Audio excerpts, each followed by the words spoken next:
At ito po yung patunay na once po na naka-turn on po ang raise to turn on screen o raise to wake ay automatic po mag-on po ang screen ng inyong cellphone once po na inangat nyo ito, at once po na nilapag nyo naman ay automatic po ito mag-turn off. Paano i-automatic on and off ang screen ng inyong Android phone?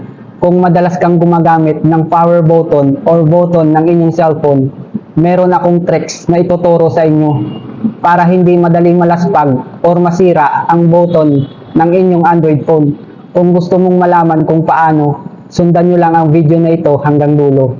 Pero bago natin simulan, click nyo muna ang follow button sa tabi ng aking pangalan para lagi kang updated sa mga video tutorial ko.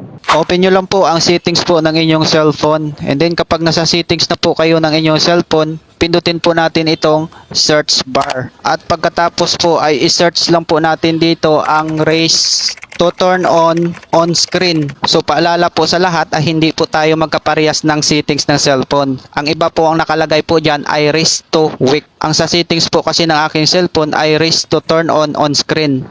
Kapag lumabas na po ang sinearch nyo po na raise to wake o raise to turn on screen, ay pinutin nyo lamang po ito.